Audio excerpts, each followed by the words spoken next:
Bom dia.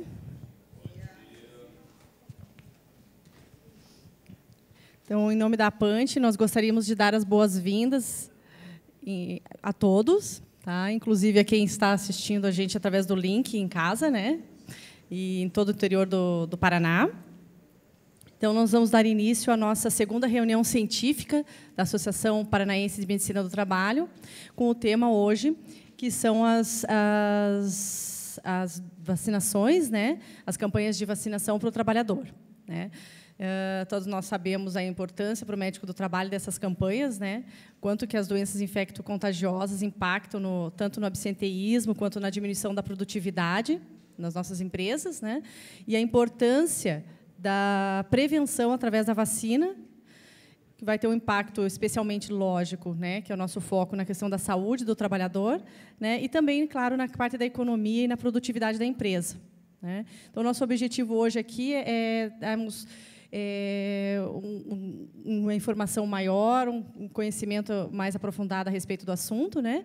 E debatermos para que a gente possa ter cada vez mais experiência para podermos aplicar essas grandes campanhas nas empresas que são de tanta importância, certo? Então, eu gostaria de convidar para compor a mesa os nossos palestrantes do dia, que é, em primeiro lugar, a doutora Marion Burger, epidemiologista da Secretaria Municipal da Saúde. Por favor, doutora Marion, fique à vontade. Doutor Jaime Rocha, infectologista, especialista em medicina do viajante. E doutora Eliane Maluf, membro da diretoria da Sociedade Brasileira de Imunizações, Regional do Paraná, e professora do curso de Medicina da Universidade Federal do Paraná e da Universidade de Positivo, representante da Sanofi. Bom, então, vamos dar início. Eu vou pedir a palavra, então, primeiro para a doutora Marion, por favor, fique à vontade. Obrigada. Obrigada, Fabiana.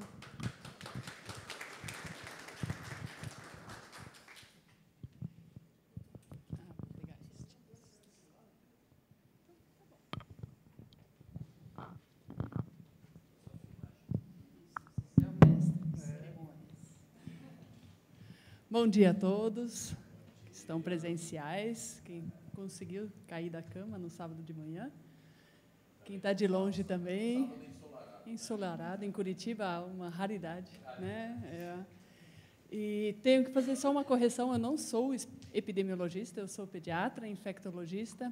Eu brinco sempre que eu estou epidemiologista, porque eu trabalho no Centro de Epidemiologia da Secretaria Municipal da Saúde de Curitiba. Mas lá no Centro de Epidemiologia, a gente trabalha com todas as doenças de notificação do município de Curitiba. Temos também bastante contato com a Secretaria Estadual de Saúde do Paraná, mas eu trabalho no município de Curitiba e lá no Centro de Epidemiologia, basicamente. Mas eu sou pediatra infectologista, essa é a minha formação. Então, eu preparei uma palestra um pouco longa, vou tentar até passar um pouco mais rápido, para não tomar o tempo dos meus colegas Jaime e Eliane, que tem certamente bastante coisa a acrescentar. Só queria começar falando um pouquinho desses séculos de vacinas, né? A gente tem que lembrar que, desde Jenner, quando desenvolveu a vacina da varíola, há mais de 200 anos, a gente hoje está num patamar de aperfeiçoamento de várias vacinas, combinação de vacinas, né? Evitando que sejam muitas picadas, né? Tentando combinar ao máximo possível diversas vacinas contra várias doenças para otimizar e também tentando, claro, desenvolver vacinas contra novas patologias também. Esse é um exemplo, né? No caso da coqueluche, por exemplo, a partir do momento que as coberturas vacinais aumentaram aqui no mundo, as notificações aqui da década de 80 para os anos 2010 diminuíram substancialmente. Então, quando a gente vê hoje, e nós vamos falar sobre coqueluche, porque nós estamos no momento de rever, de repensar, de rediagnosticar casos de coqueluche, mas a gente tem que lembrar que nós saímos de um patamar aqui de quase 2 milhões de casos diagnosticados no mundo a cada ano, para hoje nós pensarmos em menos de 100 mil casos. Então, a gente está em um outro patamar de doença, mas a gente sempre quer mais, né? E a gente está no potencial hoje do desenvolvimento com as vacinas de chegar nesse patamar, sim. Tem algumas doenças que a gente consegue erradicar, teve uma, a varíola, né? Teve uma cepa da poliomielite, a polio 2, que foi erradicada, mas nas demais a gente consegue eliminar, a gente consegue diminuir o número de casos, mas a gente não conseguiu até hoje erradicar nenhuma outra doença, né? Foi adiantado. Só para ver o impacto da imunização, eu gosto muito desse slide feito pelo NIAID, que mostra se nós tivermos um monte de pessoas sadias, suscetíveis, e 2 pessoas, aqui em vermelho, com uma doença contagiosa, todas as pessoas, a princípio, vão adquirir essa doença contagiosa. Essa doença vai ser disseminada entre essa população suscetível. Se entre essas pessoas tiver algumas pessoas vacinadas, aqui em amarelo, essas pessoas vacinadas vão estar protegidas, mas mesmo assim a população toda, de uma forma geral, vai estar contaminada, essa doença vai se proliferar, né? Agora, se nós tivermos um programa de vacinação em massa, e esses são os programas que se procura fazer, nós estamos vendo que aqui nós temos 4 pessoas suscetíveis. Dessas 4, só uma foi contaminada. As outras 3 foram protegidas pelas pessoas ao seu redor, que funcionam como um bloqueio. E é isso que se propõe, é isso que se prevê quando se faz uma vacinação contra sarampo, rubéola, né? Quando se faz essa vacinação em massa numa população, é isso que a gente prevê. A gente não prevê vacinar todo mundo, porque a gente sabe que a aderência não é essa, e nem se consegue, geralmente, atingir toda a população. Mas esse efeito já é suficiente quando se consegue vacinar grande parte da população, e esse é o objetivo de uma vacinação em saúde pública, né? Não é esse também que a gente quer com o nosso paciente, né? Que ele veja a vacinação como uma agressão contra ele, né? Nem nós queremos isso contra nós, nem contra o nosso paciente. O Programa Nacional de Imunizações, ele, no Ministério da Saúde do Brasil, ele já foi inserido em 1975, então ele já tem mais de 30 anos, quase 40 anos, e ele prevê não só a vacinação contra doenças virais, então a prevenção de várias doenças, aqui a gente tem as doenças virais, a poliomielite, né, e por isso o Zé Gotinha foi o protagonista, né, dessas campanhas, e agora já virou para toda a família, né, para os idosos, para as crianças. Mas o sarampo, cachumba, rubéola, febre amarela, a gripe sazonal, que é no programa de imunização, agora já a gripe pandêmica também entrou, a hepatite B, desde 1994, inicialmente só para os recém-nascidos, depois para os jovens até 19 anos de idade, agora já para todos até 29 anos de idade, né, em todo o Brasil, de graça. O rotavírus, que foi instituído em 2006, e as bactérias, as doenças bacterianas, então a tuberculose, tétano, difteria, coqueluche, o hemófilos influenza tipo B, desde 1997. Eliane, aqui em Curitiba, foi a protagonista da inserção precoce, foi o primeiro município no Brasil a introduzir a vacina contra o hemófilos B, e foi o exemplo para todo o país, né?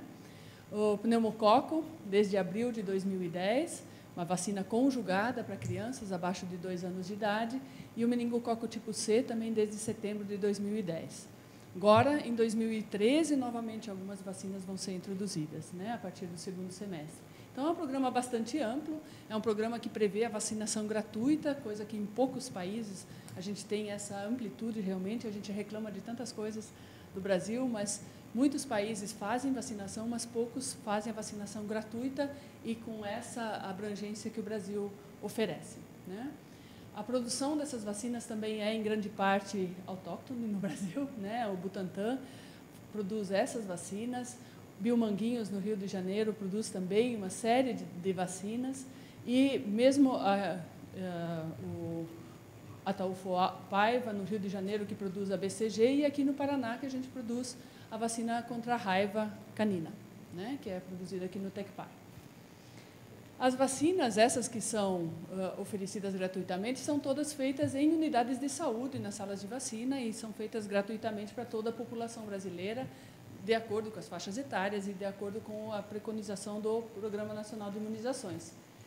Mas existem algumas vacinas que não são distribuídas gratuitamente, algumas delas são especiais para algumas populações especiais. Então, por exemplo, a vacina da gripe, para aquelas populações acima de 2 anos de idade, adolescentes e adultos, só para aqueles que têm patologias de base. E isso é muito importante, eu acho que vai ser falado quando a Eliane falar do calendário de vacinas. Está começando agora, dia 15 de abril, a campanha de vacinas desse ano de 2013, e é muito importante que todas as pessoas com doenças crônicas já tenham em mãos uma receita da vacina influenza, para que elas possam ir na unidade de saúde e receber essa vacina. Agora, na unidade de saúde, não precisam mais se dirigir ao CRI para receber essa vacina, mas é importante que os médicos, então, façam a receita para os seus pacientes crônicos que já vêm frequentando o consultório, mesmo nas empresas. Então, os pacientes que vocês sabidamente sabem têm doenças crônicas, acompanham por doenças crônicas, que estão no rol de patologias, então, problemas pulmonares, problemas cardiopatias, ou mesmo obesidade mórbida, imunodeficiências, todas essas que entram na descrição de indicação para receber a vacinação influenza, eles precisam dessa receita para receber a vacina nas unidades de saúde. É importante que essas receitas já sejam feitas agora, antes de iniciar a vacinação, porque senão depois, durante a vacinação, que só vai durar 2 semanas, não vai dar tempo de todo mundo estar procurando o consultório médico para receber essas vacinas. Então, é bem importante que as entidades também já estejam informando os seus médicos de que precisam fazer essas receitas para os seus pacientes que agora já estão procurando os consultórios nas suas consultas de rotina, né? Oi. Hipertensão arterial, não. Diabetes, sim. Toda diabetes, tanto tipo 1 quanto tipo 2, quando faz uso de hipoglicemiante, tá? Oral. Ou insulina, claro. Insulino dependente todos, e os diabetes tipo 2 que fazem uso de hipoglicemiante. Vai sair no cartaz, mas também já tem um comunicado, tem uma nota técnica do Ministério da Saúde, já com todas as patologias, mas a gente pode também estar passando isso. Não sei se está no teu slide, eu não pus no meu também. Então, tem essas vacinas especiais, né, a da hepatite A, a varicela, a difteria, tétano, coqueluche, com componente A celular, do papilomavírus, a rotavírus, que é a pentavalente, não a monovalente, que é a que já está na rede, a do meningococo C para crianças acima de 2 anos, adultos, idosos, a polissacarídica AEC ou a conjugada 4-valente, né, que agora entrou no mercado há 1 ano atrás, aqui no Brasil, 1 ano e meio atrás. A pneumocócica 23-valente, que tem no CRI, né, que é aquele centro de referência para imunobiológicos especiais, para algumas populações, os idosos, por exemplo, a recebem também. A conjugada 10-valente, que para crianças acima de 2 anos, a 13-valente. E vacinas combinadas, que são aquelas, né, que combinam para várias doenças em uma injeção só, a maioria delas só em clínicas privadas mesmo, né? Essas vacinas especiais, aquelas que estão com asterisco, a gente só consegue encontrar em clínicas privadas.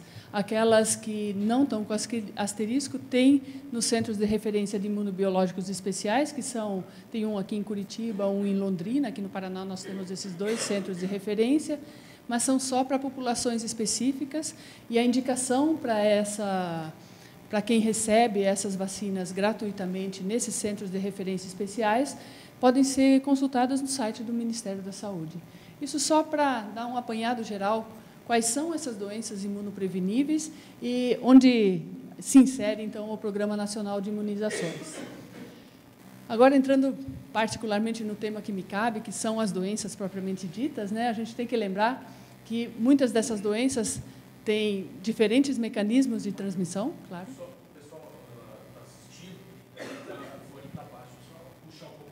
Vamos lá. Não, perfeito. Desculpa aí. Então, as formas de transmissão dessas doenças são diversas, né? Nós temos as doenças de transmissão respiratória e as doenças de transmissão aérea. De transmissão respiratória são gripe, as meningites, os resfriados também, mas não são imunopreveníveis. Mas doenças de transmissão respiratória também são a rubéola. O sarampo, a varicela são de transmissão aérea, quer dizer, eu não preciso nem ter contato com as secreções respiratórias, basta estar no mesmo ambiente de uma pessoa com essa doença. Então, tuberculose, sarampo e varicela são as 3 doenças de transmissão aérea, são aquelas mais transmissíveis. Eu nem preciso ter o contato de perdigotos, de secreção de vias aéreas. Basta estar no mesmo ambiente por mais do que um certo período de tempo, 1 hora, 2 horas, 3 horas, né? As de transmissão, então, respiratória, as de transmissão sexual, as hepatites, AIDS também, mas que ainda não é de imunoprevenível. Nós temos as de transmissão hídrica, a hepatite A, né, que é imunoprevenível, a cólera, né? Nós temos os vetores, aqui está difícil de ver, mas aqui tem um mosquitinho, né, sobrevoando essa pessoa, então tem a febre amarela, né? Tem a dengue também, mas também não é imunoprevenível, mas a febre amarela, ela é imunoprevenível e é transmitida por vetores. A transmissão também pode ser vertical, né? Então a mãe infectada pode transmitir algumas doenças para o seu recém-nato, e algumas dessas doenças, por exemplo, como a rubéola, né, que é imunoprevenível, e a rubéola congênita é o nosso maior objetivo quando a gente tenta prevenir a rubéola, né, é evitar os casos de rubéola congênita. E a manifestação clínica, que por último aqui a gente comenta nesse slide, ela pode ser muito diversa, né? A gente fala, quando está falando de alguma doença como as de transmissão sexual, por exemplo, tanto a AIDS, que não é imunoprevenível, mas as hepatites, elas podem ficar silenciosas por longo período de tempo, e outras doenças, como, por exemplo, a gripe, você já fica acamado no 2º dia depois de adquirir esse vírus, né? Então, algumas doenças você já manifesta logo, outras doenças você permanece assintomático e transmitindo essa doença sem aparentar, sem perceber que está doente, só vem perceber 5, 10, 20 anos depois, né? Então, a gente tem que lembrar disso, porque os nossos trabalhadores, eles muitas vezes estão rendendo, estão trabalhando, estão fazendo todo o seu serviço, mas eles podem ser portadores de algumas doenças crônicas, podem estar transmitindo para todos os demais, sem que manifestem qualquer sintoma, e a gente tem que pensar nisso, na prevenção não só da sua saúde, quanto dos seus familiares e do seu ambiente de trabalho também. Então, nós vamos falar um pouquinho agora, então, das doenças imunopreveníveis, particularmente a coqueluche, as hepatites, né, A e B, que são imunopreveníveis, HPV a gente não vai se ater, porque não tem tanta relação com as doenças de trabalho, a doença pneumocócica, a doença meningocócica, né, que tem vários meningococos, né, tem vários grupos de meningococos, particularmente os que causam a doença em humanos são o A, o B, mas que ainda não existe uma vacina eficaz contra o meningococo B, existe a vacina contra o C, o A, o C, o Y, o W135, né? A gripe, sarampo, cachumba, rubéola e a varicela, né? Essas são as que a gente vai falar.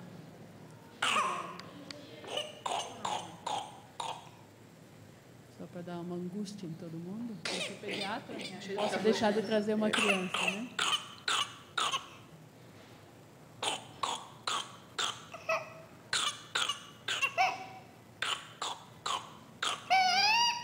Então, a pergunta é por que a gente vai pensar em vacinas de doenças de criança, né?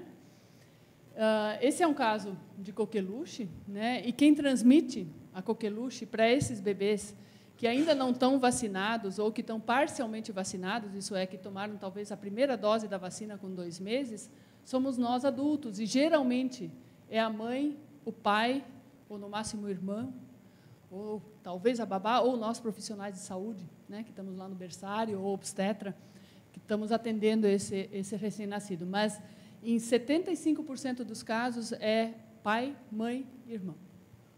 Então, quando nós estamos acompanhando um trabalhador da área, um trabalhador no seu local de trabalho, e a gente quer ver a felicidade dessa família, a gente tem que pensar que, na prevenção da coqueluche, a gente vai também estar prevenindo a vida dessa criança. Os óbitos que nós tivemos aqui no Brasil, nesses últimos 2 anos,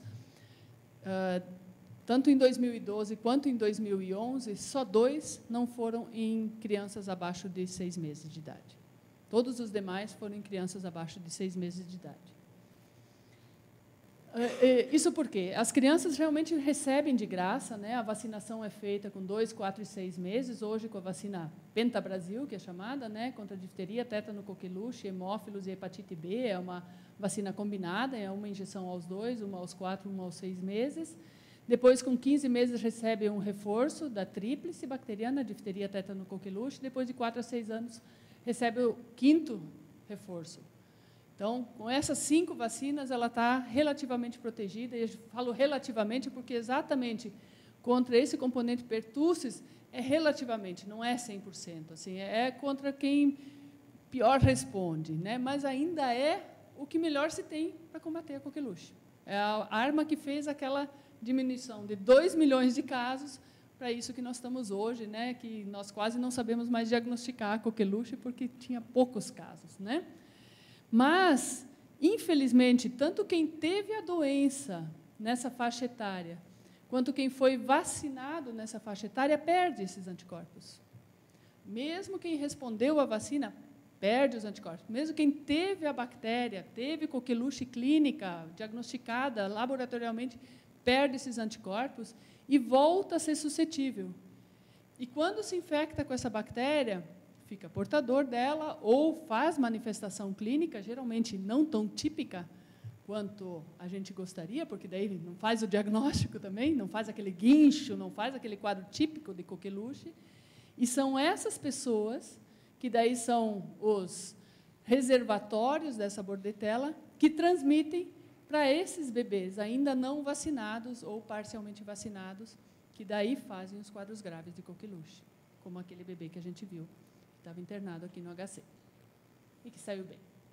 Então, os quadros de adolescentes e adultos são quadros atípicos, geralmente, são tosses persistentes, tosse seca prolongada, quadros não tão típicos, às vezes dura um mês e meio de tosse seca, que não resolve, muitas vezes pode ter coriza, dor de garganta, mal-estar, sudorese, vômitos pós-tosse, pode ter o estridor ou não, né? Ele não é mandatório, e muitas vezes os métodos diagnósticos que nós temos acabam nem sempre sendo tão eficazes, nem sempre a gente tem uma cultura positiva, nem sempre a gente tem um método sorológico positivo. Então, realmente, o diagnóstico acaba sendo clínico, o tratamento, muitas vezes, acaba sendo um tratamento de uma antibiótico terapia, né? E com isso a gente quebra esse ciclo de infecção. Mas quando a gente chega nessa fase de paroxismo, a gente já infectou meio mundo, né? E é esse ciclo que a gente tem que tentar parar. A gente vê esse quadro aqui, né, dos Estados Unidos, de 22 a 2005, teve aquela queda também, né, enorme do número de casos, mas exatamente esse aumento que teve aqui em 2005 foi por conta dos adolescentes e adultos jovens, né? Então, esse bolsão de suscetíveis que se formou pela diminuição da circulação da bordetela e por perda dos anticorpos, que formou, então, esse novo bolsão de pessoas. Aqui no Brasil, a mesma coisa, esse é o último boletim do Ministério da Saúde, que mostra exatamente a mesma curva, né, com o aumento da vacinação. O número de casos no Brasil diminuiu substancialmente desde a década de 90, né? A gente tinha um coeficiente de incidência mais de 10 casos por 100 mil habitantes, diminuiu até 2010. E de 2011 em diante, a gente voltou a ter esse aumento. Isso eu vou mostrar nos próximos 2 slides, rapidinho, que a gente tem 2011 em vermelho. No Brasil, foram notificados, isso casos notificados, mais de 2.000 casos de coqueluche e 56 óbitos, 54 em crianças abaixo de 1 ano de idade. Em 2012, teve o dobro do número de notificações, né? 4.400 casos notificados, 74 óbitos, todos eles em crianças abaixo de 1 ano de idade. Aqui a gente vê que, das crianças notificadas, daquelas 4.400 notificações, 2.900 eram de crianças abaixo de 1 ano de idade. E dessas abaixo de 1 ano de idade, 40% eram abaixo de 2 meses de idade. Então, é exatamente essa população que nós transmitimos, né? São eles que fazem o quadro sintomático mais grave. E que complicam também. E aí os nossos dados locais, né? Essa é a nossa curva histórica, então a gente estava bem tranquilo. Desde 2007 se tem intensificado a procura de casos. Então, esses 4 casos confirmados de 2007 não é porque não se procurava. Desde 2007 foram feitas ações, junto com o Laboratório Central do Estado, de que todos os casos suspeitos se coletava a cultura e se mandava para o laboratório para tentar diagnosticar. Mas realmente não estava circulando. E foi só a partir... A gente fez isso porque a gente viu que no mundo inteiro começou a circular, né? Aqueles casos nos Estados Unidos começou a circular. Então, no Brasil, já foi feita uma chamada e o município se organizou, então, para fazer uma procura de casos, para a gente não deixar passar, né, as tosses sem diagnóstico. Mas foi só a partir do segundo semestre de 2011 que realmente começaram a aparecer os casos. E aqui a gente vê isso nitidamente. Olha, em 2011, teve um caso aqui em janeiro, e aí, a partir de setembro e outubro, no resto do Brasil, já começou em junho de 2011. O nosso começou só a partir de setembro, outubro de 2011, e se concentrou nesses 6 meses aqui, nos últimos meses de 2011 e nos primeiros meses de 2012. A gente teve 65 casos no total de 2011, e no ano todo de 2012 teve 117 casos. Mas só nos 2 primeiros meses de 2012 foi mais de 50% dos casos, né? Então, foi uma concentração realmente nesse momento aqui. E, em 2012, foram 3 óbitos, um em janeiro, um em setembro e um em novembro de 2012, todos eles em crianças com 2 meses ou menos de idade. E, em 2011, também foram 2 bebês que morreram com 2 meses, menos de 2 meses de idade. O período de latência ele é variável. A gente não tem isso bem estipulado. Pode ser até 21 dias, 40 dias. Você faz esse controle, por exemplo, quando você vai procurar os contatos íntimos, você procura os contatos com menos de 3 semanas, nas últimas 3 semanas de contato. Ele é uma doença de verão. Ela é uma doença de verão. Ela é por contato respiratório, mas ela é uma doença com uma maior expressão em verão. Ela não é de manifestação respiratória como no inverno. Ela não tem uma sazonalidade, mas normalmente ela não compete com os vírus do inverno, né? Os micro-organismos eles têm esse respeito um pelos outros, né? Quando um começa, o outro acaba. Se vocês forem ver aqui, lembram que em 2012 a gente teve de novo influenza, né? O influenza H1N1, e começou exatamente em abril e maio. E foi quando a coqueluche aqui em Curitiba baixou. No resto do Brasil não baixou assim. No Espírito Santo, Rio de Janeiro, outros locais do Brasil que não tiveram influenza, a coqueluche continuou firme e forte, tanto que a gente vai ver no mapa do Brasil. Eu acho que eu tinha o mapa do Brasil aqui. Ele não estava tão bonitinho. Olha aqui, ó. O mapa do Brasil continuou alto aqui em 2012. Olha 2012 aqui. Nós só tivemos aquela baixa porque o outro agente infeccioso entrou no lugar dele. Eles fazem essa alternância.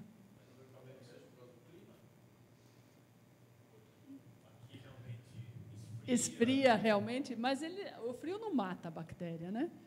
Tem realmente essa alternância de micro-organismos. Não tem uma justificativa sazonal para a coqueluche.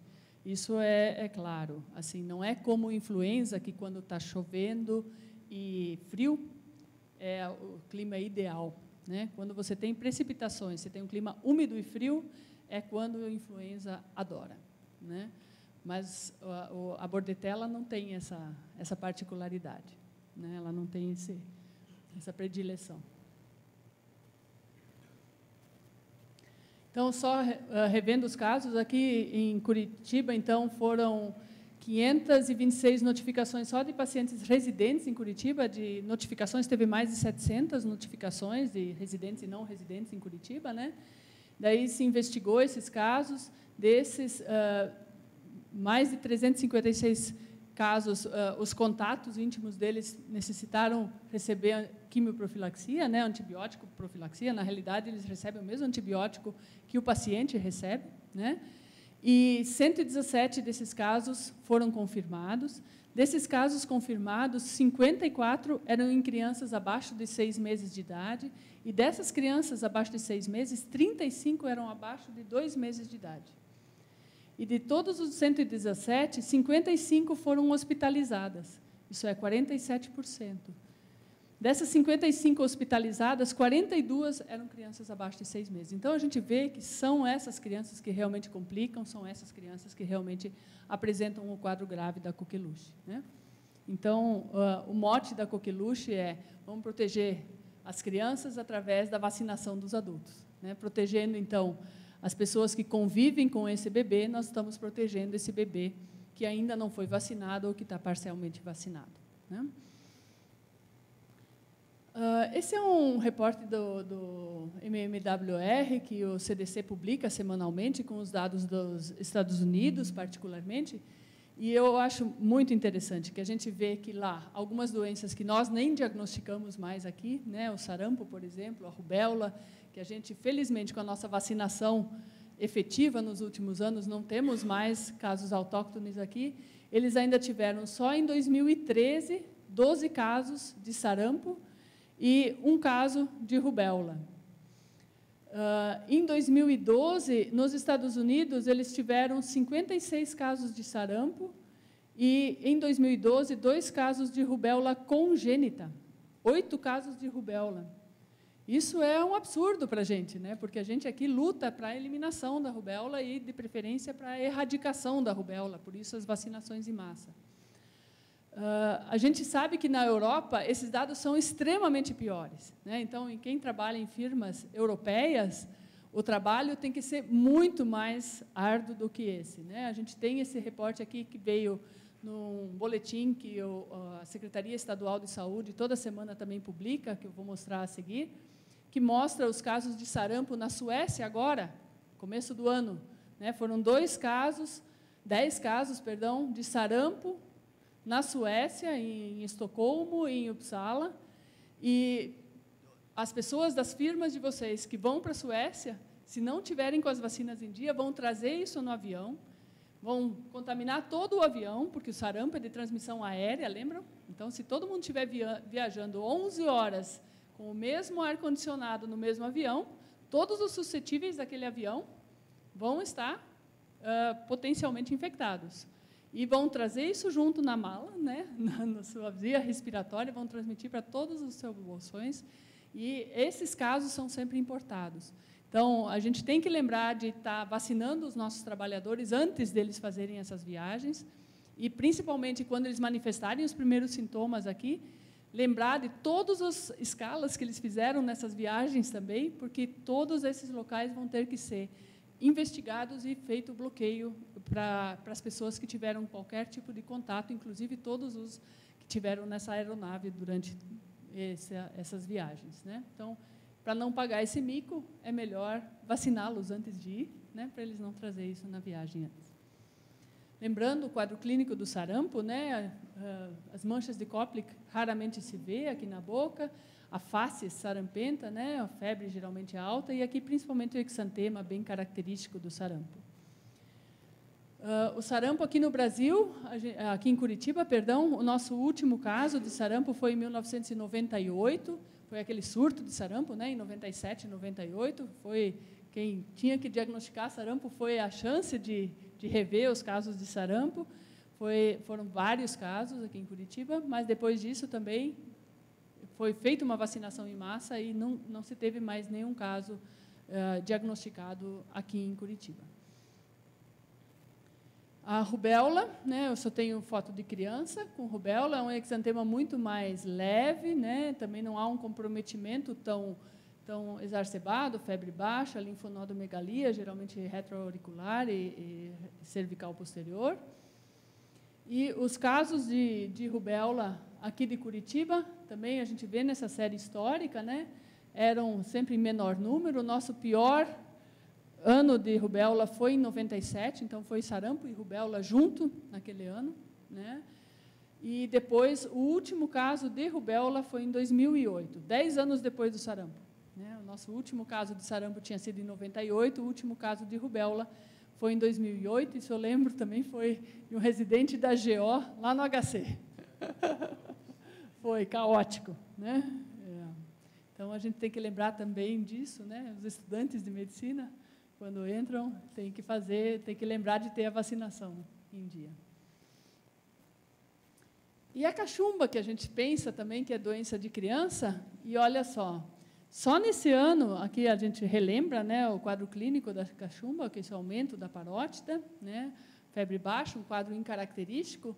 Só nesse ano, em Curitiba, pelo prontuário eletrônico das unidades de saúde, dos atendimentos de unidade de saúde, o CID da cachumba foi dado em 171 pacientes, e a grande maioria de adolescentes e adultos jovens. Então, cachumba continua tendo, né? A gente continua tendo casos diagnosticados de cachumba, então a vacina não pode ser a dupla viral, não pode ser só contra sarampo e rubéola, tem que ser cachumba, sarampo e rubéola, né? E quem não tiver recebido a vacina tríplice viral, faça uma dose de reforço tríplice viral, porque senão vai fazer cachumba, e aí depois fica com repouso forçado. A varicela ou catapora, aqui eu trago um caso em gestante, né? Lembrando que os casos em adultos são os de maior complicação. O quadro é característico em criança, e, claro, a faixa etária da varicela mais comum é nas crianças. Aqui a gente tem os casos também de Curitiba. Curitiba normalmente tem notificados 10 mil casos por ano de varicela. Não é uma notificação obrigatória, mas ela é de interesse estadual desde 2003. Então, nós temos casos de notificação no estado todo, desde 2003, tem essa série histórica, e a gente tem cerca de 10 mil casos todo ano notificados. E aqui, mesmo com esse número de casos, a gente continua com as crianças de 1 a 4 anos, aqui em vermelho, como a população principal, depois as crianças de 5 a 9 anos, mas a gente tem aqui uma faixa etária mais alta, né, de adolescentes e adultos, e mesmo de lactentes, né, crianças abaixo de 1 ano de idade, que são as crianças com menos de 1 ano de idade, são aquelas que depois têm a maior chance de fazer herpes zoster de repetição. Então, as crianças, quando fazem uma varicela com menos de 1 ano de idade, têm muita chance de fazer herpes zoster de repetição, tanto na infância quanto na adolescência e na idade adulta. Então, não é uma doença banal, porque é uma doença que incomoda. Hoje em dia, nós temos muitas complicações bacterianas com a varicela, infecções bacterianas que levam à internação e, algumas vezes, inclusive, a quadros septicêmicos e a óbito. Então, felizmente, essa é a vacina que vai entrar no calendário vacinal. Esse ano, as crianças com 1 ano de idade vão receber a vacina contra sarampo, cachumba, rubéola e varicela, uma vacina quádrupla viral. Vai entrar no 2º semestre desse ano, mas são só essas crianças que vão receber. Elas vão receber uma dose dessa vacina quádrupla viral, e só essas crianças com 1 ano de idade. Então, daqui a uns 5 anos, nós vamos ter uma população grande vacinada. Por enquanto, a gente ainda tem que contar com a vacinação particular, privada, né, com a vacina da varicela. Todas essas doenças, elas são de grande transmissibilidade, mas elas têm uma possibilidade. Se você tiver contato com uma pessoa com qualquer uma dessas doenças, e você é suscetível, se você for tomar a vacina a partir do momento que você teve esse contato, até 72 horas depois do contato, você pode bloquear a doença. É a vacinação que a gente chama de bloqueio. Então, se na firma de vocês, na empresa onde vocês trabalham, tiver a notícia de algum trabalhador que está com sarampo, que está com rubéola, ou com suspeita de rubéola, suspeita de sarampo, ou com diagnóstico de varicela, que é um diagnóstico clínico, eminentemente, fazer a vacinação de bloqueio de todos os contatos suscetíveis é a possibilidade que você tem de bloquear o desenvolvimento de doença nessas pessoas que vão receber a vacina. Essa vacinação vai acelerar a formação de anticorpos nessas pessoas e elas têm uma grande possibilidade de não desenvolver a doença. Por isso que a gente chama vacinação de bloqueio. A pessoa faz uma quantidade grande de anticorpos e bloqueia, então, a reprodução viral no seu corpo e não desenvolve a doença.